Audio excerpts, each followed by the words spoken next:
राधे राधे जी, जय माता दी। पवित्र वचन यूट्यूब चैनल में आपका हार्दिक स्वागत है। मैं हूं कात्यायनी। भक्तों, हम इन गुप्त नवरात्रों में प्रत्येक दिन 10 महाविद्या की कथा प्रस्तुत कर रहे हैं। आज छठा दिन है। षष्ठम महाविद्या भगवती त्रिपुर भैरवी की कथा हम प्रस्तुत कर रहे हैं। कथा श्रवण करने से पूर्व हमेशा की तरह जय माता दी, जय मां त्रिपुर भैरवी की लिखकर अवश्य कमेंट करें और इस वीडियो को लाइक करना ना भूलें। यदि आपने अभी तक हमारे चैनल को सब्सक्राइब नहीं किया है तो अभी सब्सक्राइब कर दें। जोर से बोलिए, प्रेम से बोलिए, जय माता दी। लिखिए जय माता दी। क्षीयमान विश्व के अधिष्ठान दक्षिणा मूर्ति काल भैरव है। उनकी शक्ति ही त्रिपुर भैरवी है। ये ललिता या महात्रिपुर सुंदरी की रथवाहिनी है। ब्रह्मांड पुराण में इन्हें गुप्त योगिनियों की अधिष्ठात्री देवी के रूप में चित्रित किया गया है। मत्स्य पुराण में इनके त्रिपुर भैरवी, कोलेश भैरवी, रुद्र भैरवी, चैतन्य भैरवी तथा नित्या भैरवी आदि रूपों का वर्णन प्राप्त होता है। इंद्रियों पर विजय और सर्वत्र उत्कर्ष की प्राप्ति हेतु त्रिपुर भैरवी की उपासना का वर्णन शास्त्रों में मिलता है। महाविद्याओं में इनका छठा स्थान है। मां त्रिपुर भैरवी का मुख्य उपयोग घोर कर्म में होता है। देवी की कथा इस प्रकार है। नारद पांचरात्र के अनुसार एक बार जब देवी काली के मन में आया कि वह पुनः अपना गौर वर्ण प्राप्त कर ले, तो यह सोचकर देवी अंतर्धान हो गई।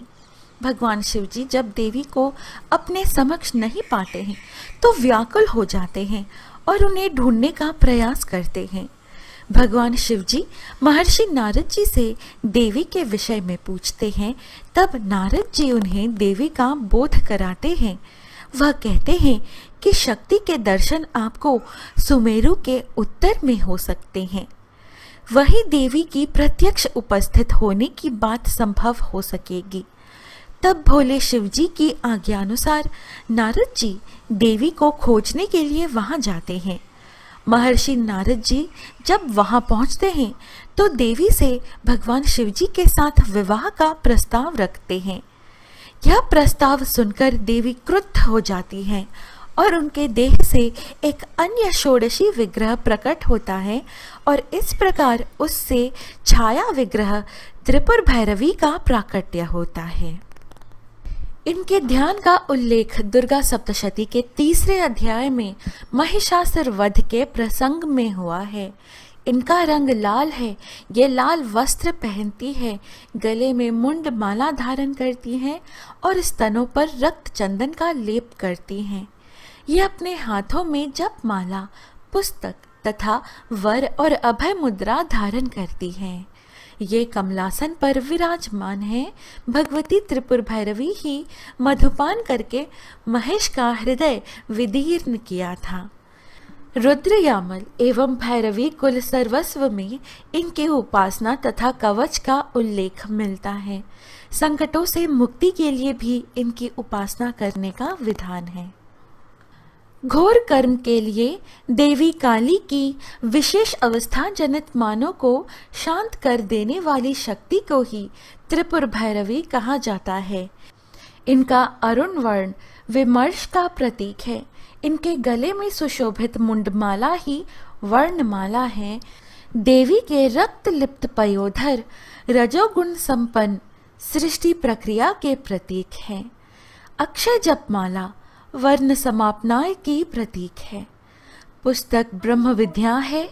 त्रिनेत्र वेदत्रयी है तथा स्मृतिहास करुणा है।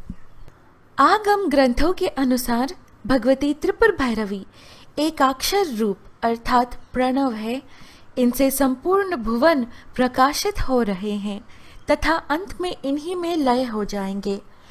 अ से लेकर विसर्ग तक 16 वर्ण भैरव कहलाते हैं तथा क से क्ष तक के वर्ण योनि अथवा भैरवी कहे जाते हैं।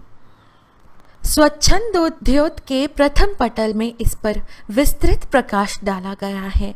यहाँ पर देवी त्रिपुर भैरवी को योगेश्वरी रूप में उमा बतलाया गया है।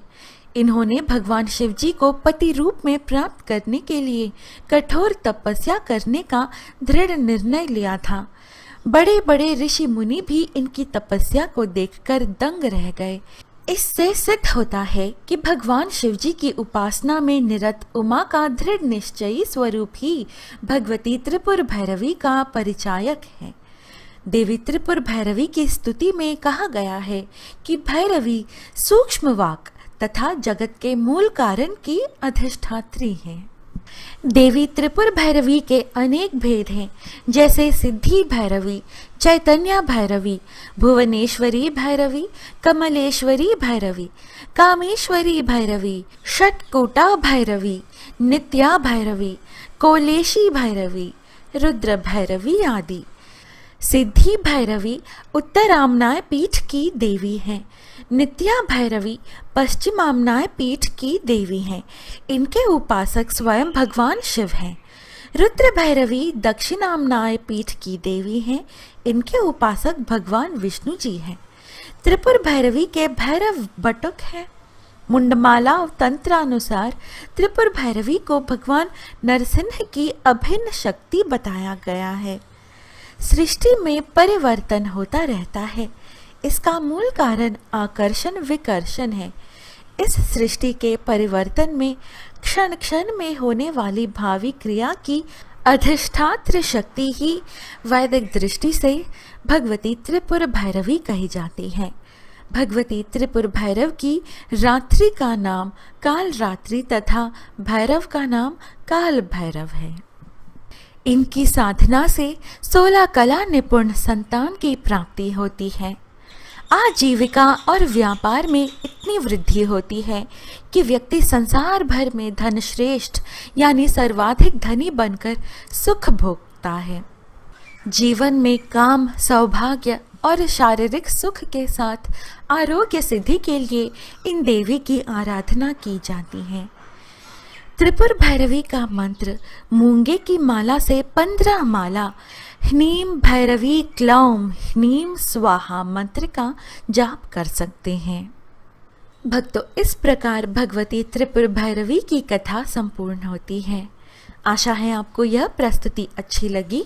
जय माता दी, जय माँ त्रिपुर भैरवी की लिखकर अवश्य कमेंट करें और इस वीडियो को लाइक करना ना भूलें। इस प्रकार के और आध्यात्मिक वीडियोस पाने के लिए कृपया हमारे YouTube चैनल पवित्र वचन को सब्सक्राइब कर हमसे बने रहिएगा। फिर मिलेंगे अगली वीडियो में। जय श्री कृष्ण, राधे राधे, जय माता दी।